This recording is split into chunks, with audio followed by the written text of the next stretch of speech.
So my number 5 pick in my top 10 black directors has to be John Singleton. The really cool thing I love about John Singleton is that he is a reflection of the movies that he directs.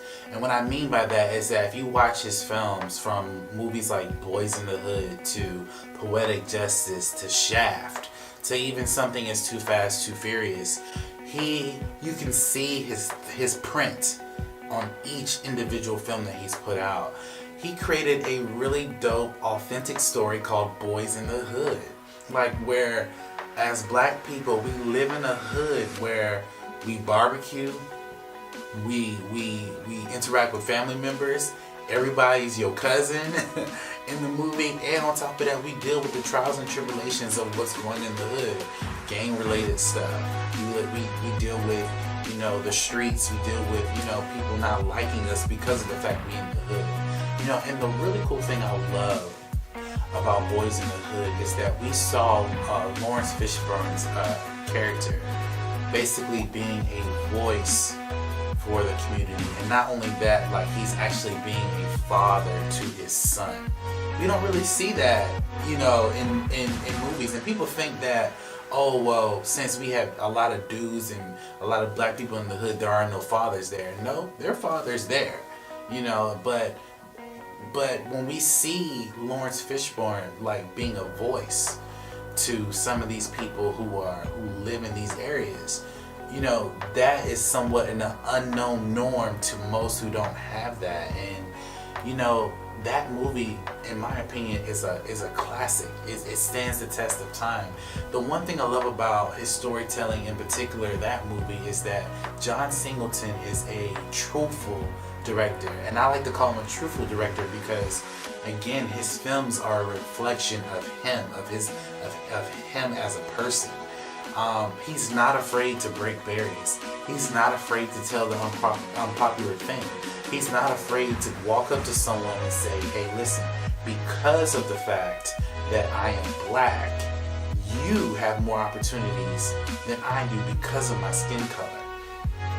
When you even watch films like Poetic Justice, which is an amazing film that he directed, it is a definite representation of what goes on right now in America and even in 2019. So for Black History Month, I had to include my top 10 black directors because, in a way, they have shown us the history that has happened after slavery, right? The history of what goes on with black people. And John Singleton, outside of him being a director, he is an avid voice in his community. He does try to help out people. He tries to encourage people and let them know that there's more than a way out. There's more, there's a way out of doing drugs and being in these neighborhoods. So John Singleton had to be number 6 for me. Even when he, like a film like Too Fast, Too Furious, right? That film, it stands out of all of the films in the franchise because that film is heavily focused on hip hop and street racing. When you look at all the other films, when you look at all the other films in that franchise, they're not really focused on that. The hip hop and street racing elements came directly from Mr. Singleton himself. So when you watch the film, you see his mark on the film. Even like he was supposed to do the Tupac movie, and he wanted to incorporate things that actually happened to Tupac, and he got everything together. He had a script and everything, and ultimately he couldn't pull through it. Some studios didn't want to do it, but he was basically saying, listen, if I'm going to tell this story, I'm going to tell this story of what actually happened. I'm not going to sugarcoat it. And I guess the studios didn't want to do that. And when I look at Mr. Singleton, an amazing director, amazing filmmaker, he's a very truthful director.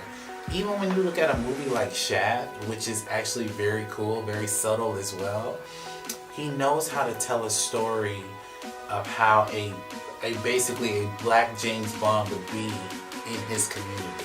So if I had to choose my 5th person in my top 10 black directors, it would have to be John Singleton. He's done so much in the film industry, especially for black people, where he includes black people into his own productions, that we have to give him a nod. Like, he should be getting more work as well. He's an amazing storyteller, and he's not afraid to break any barriers or tell the truth and things that have happened in our society today.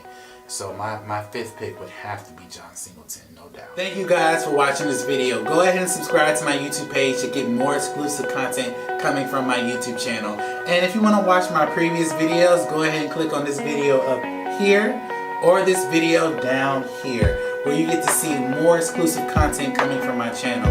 Thank you guys for watching this video, and you guys have a blessed day.